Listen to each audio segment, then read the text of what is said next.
Hello friends, ரொம்ப நாள் கழித்து உங்களை இந்த வீடியோவில் பார்க்குறேன். இன்றைக்கி நம்ம என்ன பார்க்க போகிறோன்னா, முட்டை குழம்பு வந்து எவ்வளோ ஈஸியாக செய்கிறது அப்படின்றத பார்க்கலாம். அதுக்கு முன்னாடி வந்து பேனை வந்து நல்லா ஹீட் பண்ணிவிட்டு கொஞ்சமாக ஒரு 2 டேபிள் ஸ்பூன் அளவுக்கு எண்ணெய் ஊற்றிக்கோங்க.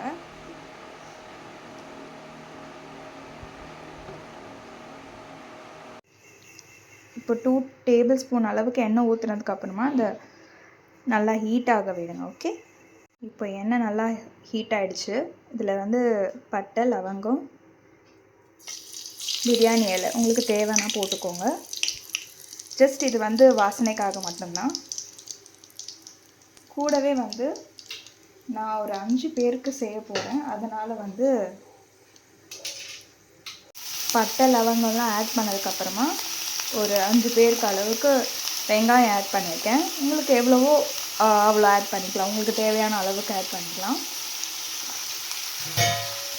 இப்போது இது வந்து ஒரு 5 to 6 ஆனியன்ஸ் இருக்கும். நல்லா இதை மிக்ஸ் பண்ணிக்கலாம்.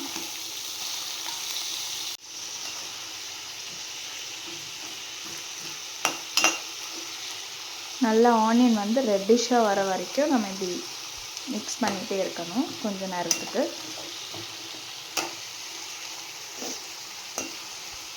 இப்போ வெங்காயத்தையும் பட்டை லவங்கத்தையும் நல்லா ஆட் பண்ணி நல்லா மிக்ஸ் பண்ணிக்கோங்க. அது கொஞ்சம் ப்ரௌனிஷாக வர வரைக்கும் நல்லா இப்படி கலரி விட்டுக்கோங்க. டைமில் வந்து ஒரு 2 டேபிள் ஸ்பூன் அளவுக்கு இஞ்சி பூண்டு பேஸ்ட்டு ஆட் பண்ணிக்கோங்க. இஞ்சி பூண்டு பேஸ்ட் ஆட் பண்ணும்போது உங்களுக்கு டேஸ்ட் இன்னும் நல்லா கொடுக்கும். 2 ஸ்பூன் ஆட் பண்ணிக்கலாம். 3 இஞ்சி பூண்டு பேஸ்ட்டு, 3 பச்சை மிளகாய் ஆட் பண்ணுறேன். அப்புறம் கொஞ்சம் மிளகு, தேவையான அளவுக்கு கொஞ்சம் கருவேப்பிலை ஆட் பண்ணிக்கலாம். 3த்தையுமே ஆட் பண்ணிவிட்டு நல்லா இதை கொஞ்சம் மிக்ஸ் பண்ணி விடுங்க. அதுக்கப்புறம் பெரிய வெங்காயம் தான் வந்து ஆட் பண்ணணும்னு கிடையாது. யூ கேன் ஆட், நீங்கள் வந்து சின்ன வெங்காயம் இருந்தால் கூட ஆட் பண்ணிக்கலாம். அது இன்னும் நல்லா டேஸ்ட்டாக இருக்கும். இப்போ 3த்தையுமே சேர்த்து நல்லா மிக்ஸ் பண்ணணும். இப்போ வந்து இந்த கன்சிஸ்டன்சிக்கு நல்லா மிக்ஸ் பண்ணி விட்டுக்கோங்க. அந்த இஞ்சி பூண்டு பேஸ்ட்டோட விழுது வந்து இதில் நல்லா இறங்கணும். ஓகே, நல்லா பொன்னிறம் ஆகிற வரைக்கும் நல்லா இப்படி மிக்ஸ் பண்ணி விடுங்க. ஓகே, மிக்ஸ் பண்ணியாச்சு. அது கொஞ்சம் ப்ரௌனிஷாக வந்துடுச்சு. ஸோ ப்ரௌனிஷாக வந்ததுக்கப்புறமா நல்லா கலரி விடுங்க.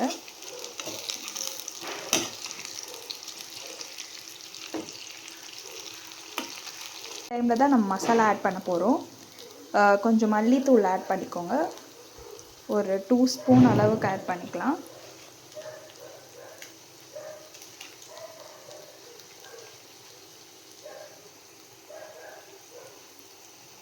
காஷ்மீரி மிளகாய் தூளும் 2 ஸ்பூன் ஆட் பண்ணிக்கலாம். இப்போ நம்ம மசாலா எல்லாம் ஆட் பண்ணியாச்சு. இந்த டைமில் கூடவே கொஞ்சம் தக்காளி ஆட் பண்ணிக்கோங்க. நான் இதில் வந்து 3 தக்காளி ஆட் பண்ணியிருக்கேன். 5 வெங்காயம் ஆட் பண்ணதுனால உங்களுக்கு எத்தனை பேருக்கு செய்கிறீங்களோ அதுக்கு தேவையான அளவு ஆட் பண்ணி நல்லா மிக்ஸ் பண்ணிக்கோங்க.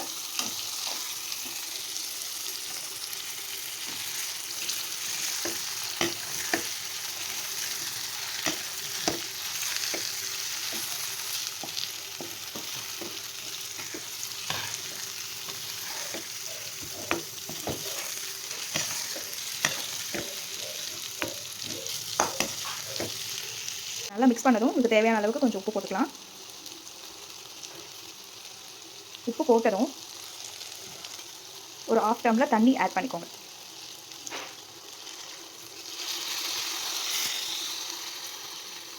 வாட்டர் ஆட் பண்ணி நல்லா மிக்ஸ் பண்ணுங்கள். இப்போது ஸ்டவ்வை வந்து ஃபுல் ஸ்பீடில் வச்சுக்கலாம்.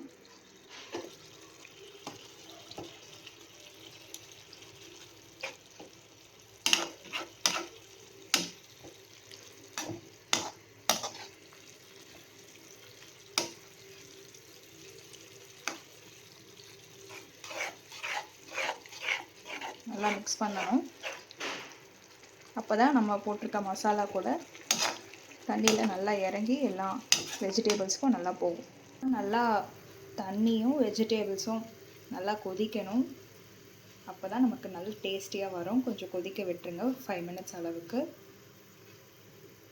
இப்படி நல்லா கொதிச்சு வரும்போது நம்ம முட்டையை ஆட் பண்ணிக்கலாம். இப்போ நான் வந்து 5 முட்டை எடுத்திருக்கேன். உங்களுக்கு எவ்வளோ முட்டை தேவைப்படுதோ அதுக்கேற்ற மாதிரி, எத்தனை பேருக்கு செய்கிறீங்களோ அதுக்கேற்ற மாதிரி நீங்கள் ஆட் பண்ணிக்கலாம்.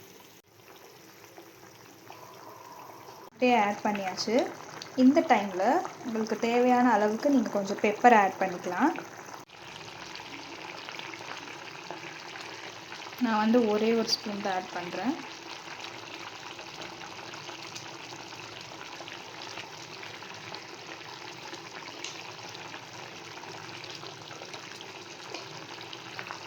இப்போது நல்லா வெந்திருக்கும். இந்த டைமில் நம்ம வந்து திருப்பி போட்டுக்கலாம். இப்போ முட்டையெல்லாம் நல்லா திருப்பி போட்டாச்சு. இந்த டைமில் வந்து இப்போ தேவையான அளவுக்கு வந்து கொஞ்சமாக ஒரு கைப்பிடி அளவுக்கு நீங்கள் கொத்தமல்லி கொஞ்சம் ஆட் பண்ணிக்கிட்டிங்கன்னா இதோட டேஸ்டியான முட்டை குழம்பு ரெடி ஆகிடும். That's it. கொஞ்சம் வெந்திருக்கான்னு பார்த்துட்டு நம்ம ஸ்டவ் ஆஃப் பண்ணிக்கலாம். இதில் கொஞ்சமாக நம்ம கொத்தமல்லி இலையை தூவி விட்டுக்கலாம். Finish over. இந்த டேஸ்டியான முட்டை குழம்பு உங்களுக்கு பிடிச்சிருந்துச்சுன்னா இந்த வீடியோவை மறக்காமல் லைக் பண்ணுங்கள், ஷேர் பண்ணுங்கள், சப்ஸ்கிரைப் பண்ணுங்கள். நெக்ஸ்ட் வீடியோவில் பார்க்கலாம். பாய்.